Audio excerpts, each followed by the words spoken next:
तारीख पर तारीख, तारीख पर तारीख, तारीख पर तारीख, तारीख पर तारीख मिलती रही है। कैसे हैं आप लोग? उम्मीद करता ठीक ही होंगे। आप देख रहे हैं जी ला न्यूज़। आज हम पढ़ने जा रहे हैं राजस्थान के बारे में, नदियों के बारे में। नदियाँ बहुत कम हैं राजस्थान में और ये रेगिस्तान भाग ही है। तो देखते हैं राजस्थान का अधिकांश भाग क्या है। राजस्थान का अधिकांश भाग रेगिस्तान है, अतः वहाँ नदियों का विशेष महत्व है। पश्चिमी भाग में सिंचाई के साधनों का अभाव है, परिणाम स्वरूप यहाँ नदियों का महत्व और भी बढ़ जाता है। प्राचीन समय से नदियों का विशेष महत्व रहा है। राजस्थान में महान जल विभाजक रेखा कार्य अरावली पर्वतमाला द्वारा किया जाता है। अरावली पर्वत के पूर्व न तो पश्चिम में नदियों का प्रवाह और उसका उद्गम अरावली पर्वतमाला है, तो सबसे बड़ा कारण क्या है? अरावली की पर्वतमाला। अब देखते हैं क्या है राजस्थान में, क्यों ऐसा है। तो चंबल नदी पहली है और इसको चमरोती और नित्यवा और सदानीर और कामधेनु नदी भी कहा जाता है। इस नदी का नाम चरमावती है, कुछ स्थानों पर इसे कामधेनु भी कहा जाता है। यह नदी मध्य प्रदेश में मऊ के दक्षिण में मानपुर के समीप जनापार पहाड़ी 966 मीटर ऊंची विंध्यन कगारू में उत्तरी पार्श्व से निकलती है। अपने उद्गम स्थल से 250 किलो उत्तर दिशा की ओर लंबे संकरी मार्ग पर तीव्र गति से प्रवाहित होते हुए चौरासीगढ़ के समीप राजस्थान में प्रवेश करती है। यहाँ से कोटा तक लगभग 135 किलोमीटर दूरी एक गर्ज से बढ़कर तय करती है। चंबल नदी पर भैंस और रोडगढ़ के पास प्रख्यात चूलिया प्रपात भी है। यह नदी राजस्थान के कोटा, बूंदी, सवाई माधोपुर और धौलपुर जिले से बहती हुई उत्तर प्रदेश के इटावा जिले मुरादागंज स्थान में यमुना नदी में मिल जाती है। यह राजस्थान की एकमात्र ऐसी नदी जो सालों भर बहती है। इस नदी पर गांधी सागर, राणा प्रताप सागर, जवाहर सागर और कोटा बैराज बांध बने हैं। यह बांध सिंचाई और विद्युत ऊर्जा के प्रमुख स्रोत हैं। चंबल की प्रमुख सहायक नदियों में काली, सिंध, पर्वती, बनास, कुराई और बामनी है। इस नदी की कुल लंबाई 954 किलोमीटर है। यह राजस्थान के कुल 376 किलोमीटर तक बहती है। इसकी सहायक नदी क्या है? इसकी पार्वती है, काली सिंध है, बनास है, बामनी और पुराई है। इस परियोजना पर 4 बांध बनाए गए हैं। गांधी सागर बांध मध्य प्रदेश, राणा प्रताप बांध सागर चित्तौड़ राजस्थान में, तीसरा है जवाहर सागर बांध कोटा राजस्थान में, और कोटा सिंचाई बांध कोटा तो राजस्थान में ही है। तो ये इसके प्रमुख हैं और चंबल नदी की सहायक नदी और ये परियोजना बनाए गए हैं। उसके बाद काली सिंध, यह चंबल की सहायक नदी है। इस नदी का उद्गम स्थल मध्य प्रदेश में देवास के निकट बांगली गांव है। कुछ दूर मध्य प्रदेश में बहने के बाद यह राजस्थान के झालावाड़ कोटा जिले में बहती है। अंत में यह नैनोनारा बरहा गांव के पास चंबल नदी में मिल जाती है। इसकी कुल लंबाई 278 किलोमीटर है, 278 किलोमीटर है। फिर है बनास नदी। बनास नदी क्या है? बनास एकमात्र ऐसी नदी जो संपूर्ण चक्र राजस्थान में ही पूरा करती है। बनास नदी, बनास अर्थात बनास अथवा वन की आशा के रूप में जानी जाने वाली नदी उदयपुर जिले के अरावली पर्वत श्रेणियों से कुंभलगढ़ के पास खमनीर की पहाड़ी से निकलती है। यह नाथद्वारा, कंकरौली, राजमंद और भीलवाड़ा जिले से बहती हुई टोटक सवाई माधोपुर के पश्चात रामेश्वर के नजदीक सवाई माधोपुर चंबल में गिर जाती है। इसकी लंबाई लगभग 480 किलोमीटर है। इस नदी पर 2 बांध बनाए गए हैं। कौन कौन से बांध है? बीसलपुर बांध, टोरा राय सिंह, कसका टोक या बी इसरात बांध सवाई माधोपुर। इसकी सहायक नदियाँ बेचट, कोठरी, मासी, खारी, मुनेर और धुंधर है। बेचट नदी 120 किलोमीटर लंबी तथा गोंडवा पहाड़िया उदयपुर से निकलती है। कोठारी नदी उत्तरी राजसमान जिले से देवर पहाड़ियों से निकलती है। 145 किलोमीटर लंबी तथा यह उदयपुर भीलवाड़ा में बहती हुई बनास में मिल जाती है। खारी नदी 60 किलोमीटर लंबी है तथा राजसामामंद में के विजराल की पहाड़ियों से निकलकर देवली टोक के नज़दीक बनास में मिल जाती है।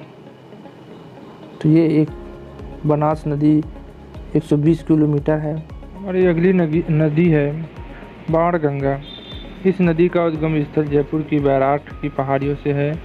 इसकी कुल लंबाई 380 किलोमीटर है तथा यह सवाई माधोपुर, भरतपुर में बहती हुई अंत में फतेहाबाद, आगरा में समीप यमुना में मिल जाती है। इस नदी पर रामगढ़ के पास एक बांध बनाकर जयपुर को पेयजल की आपूर्ति की जाती है। अगला हमारा पार्वती नदी, भगवान शिव की पत्नी पार्वती जी नदी। यह चंबल की एक सहायक नदी है।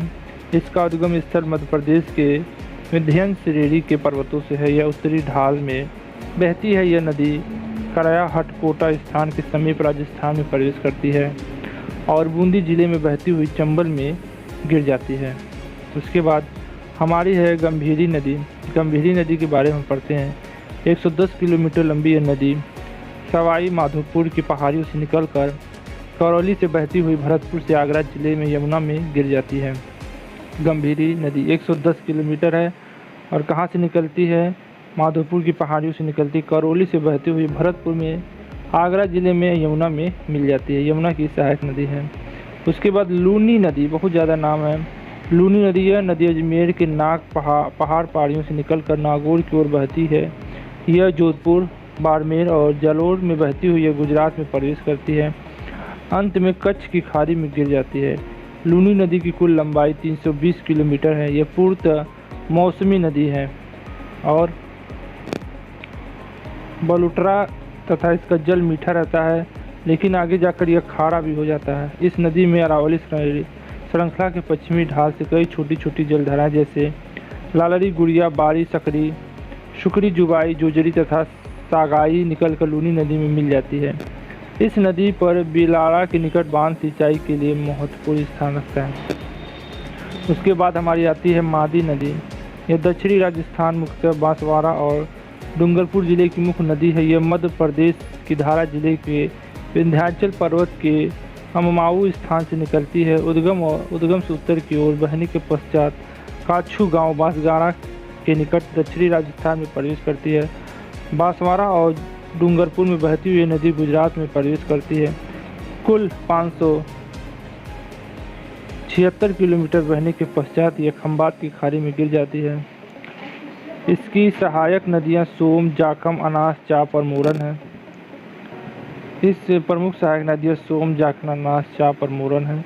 इस नदी पर बांसवाड़ा जिले में माही बजाज सागर बांध बनाया गया है। बांसवाड़ा जिले में माही सागर बांध किस नदी पे? मादी नदी पर बनाया गया है। हमारी अगली नदी कौन है? घाघर नदी, धगधर नदी है। यह गंगानगर जिले की प्रमुख नदी है। यह नदी हिमालय पर्वत के शिवालिक श्रेणियों से शिमला के समीप कालका के पास से निकलती है। यह अम्बाला, पटियाला, हिसार जिले से बहती हुई राजस्थान के गंगानगर जिले में टिब्बी के समीप उत्तर पूर्वी दिशा में प्रवेश करती है। पूर्व में यह बीकानेर राज्य में बहती थी, लेकिन अब यह हनुमानगढ़ के पश्चिम में लगभग 3 किलोमीटर दूर तक बहती है। हनुमानगढ़ के पास भटनेर में मरुस्थलीय भाग में बहती हुई विलीन हो जाती है। इस नदी की कुल लंबाई 464 किलोमीटर। इस नदी को प्राचीन सरस्वती के नाम से भी जाना जाता है। कौन सी नदी है? डगधर नदी। अगली नदी है काकनी नदी। इस नदी को काकने तथा मसूरदी नाम से भी बुलाते हैं। यह नदी जैसलमेर के लगभग 27 किलोमीटर दूर दक्षिण के कोटारी गांव से निकलती है। कुछ किलोमीटर प्रवाहित होने के उपरांत लुप्त हो जाती है। वर्षा अधिक होने पर काफ़ी दूर तक बहती है। इसका पानी अंत में भूज झील में गिर जाता है। काकनी नदी, इसे काकनी तथा मसूरी नदी भी कहते हैं। हमारी अगली नदी है सोम नदी। उदयपुर जिले के बीछा मेरा स्थान में नदी निकलती है। प्रारंभ में दक्षिण पूर्व दिशा में बहती हुई डूंगरपुर की सीमा के साथ साथ पूर्वी में बहती हुई विपेश्वर के निकट माही नदी में मिल जाती है। हमारी अगली नदी कौन है?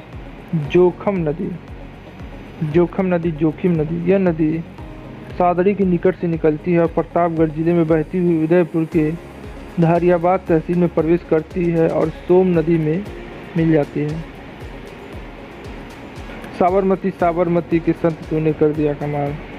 यह गुजरात की मुख्य नदी है, परंतु यह 21 किलोमीटर राजस्थान के उदयपुर जिले में बहती है। ये नदी पररारा कुल्लमगढ़ के निकट से निकलकर दक्षिण की ओर बहती है। इस नदी की कुल लंबाई 327 किलोमीटर है।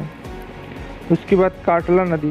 काटला नदी क्या है, सीकर जिले में खंडेरा पहाड़ियों से निकली नदी है। यह मौसमी नदी और तोरावाटी है। तोरावाटी उच्च भूमि में प्रवाहित होती है। यह उत्तर सीकर के झुनझुन के लगभग 100 किलोमीटर बहने के उपरांत चीरू जिले के समीप ही निकट अदृश्य हो जाती है, गायब हो जाती है ये नदी, काटली नदी। साबी नदी। अब क्या हमारी साबी नदी कहाँ है? यह नदी जयपुर जिले के सेवर पहाड़ियों से निकलकर मानसू, बहरोड, किशनगढ़ भैया जहाँ संगमरमर का मंडी लगता है, मंडवार, तिजारा तहसील में बहने के बाद गुड़गांव हरियाणा जिले के कुछ दूर प्रवाहित होने के बाद पटौदी के उत्तर में भूमिगत हो जाती है, ये भी गायब हो जाती है। तो राजस्थान की बहुत सी नदियाँ हैं जो गायब हो जाती हैं। उसके बाद मंथा नदियाँ क्या होती हैं? जो मंथा नदी है यह जयपुर जिले के मोहनपुर के निकट निकलकर अंत में सांभर झील में जाकर क्या हो जाती है? विलुप्त हो जाती है। उसके बाद हमारा है जिले अनुसार हम नदी को देख लेते हैं। जैसे अजमेर से साबरमती, सरस्वती, खारी, डाई और बनास नदी है, वो अजमेर ज़िले में बहती हैं। उसके बाद अलवर नदी साबी, रूपाढेल, काली, गौरी और सोटा में बहती है। बांसवाड़ा, माही, अनानास और चौड़ी नदी यहाँ पे बहती है। बाड़मेर में लूनी नदी और शंकुड़ी नदी बहती है। भरतपुर में चंबल, बराह, पारगंगा, गंभीरी और पार्वती नदी भरतपुर में बहती है। भीलवाड़ा में बनास, कुठारी, बेढच्छ, मेनाली, मनाक्षी और खारी नदी भीलवाड़ा में। और बीकानेर में कोई नदी नहीं है, जो बीकानेर है वहाँ पे कोई नदी नहीं है। बूंदी में कुराल नदी है। चूरू में कोई नदी नहीं है। धौलपुर में चंबल नदी है। डूंगरपुर में सोम माही सोनी नदी है। और श्रीनगर गंगा में डगधर नदी है। जयपुर में बाणगंगा, बाड़ी, धूर, मोरले, साबी, सोटा, डाई, सखा, मासी, ये जयपुर में है। उसके बाद जलेसमर में कानके, चांगा, लाठी, धरवा और ढोगरी है जैसलमेर में। उसके बाद जालौन में क्या है? लूनी, बारी, जवाई और सुकरी है, वह जालौन में है। झारावाला में काली सिंध, पर्वती, छोटा काली सिंधी और नमाज है। और झुनझुन में काटली है। उसके बाद जोधपुर में लूनी, मराठी और जोजरी है। और कोटा में चंबल, काली सिंध, पर्वत, आऊ, नवाब और परवन है। और नागौर में लूनी है। या तारीख, अगर आप उन्हें इंसाफ नहीं दे सकते तो बंद कीजिए।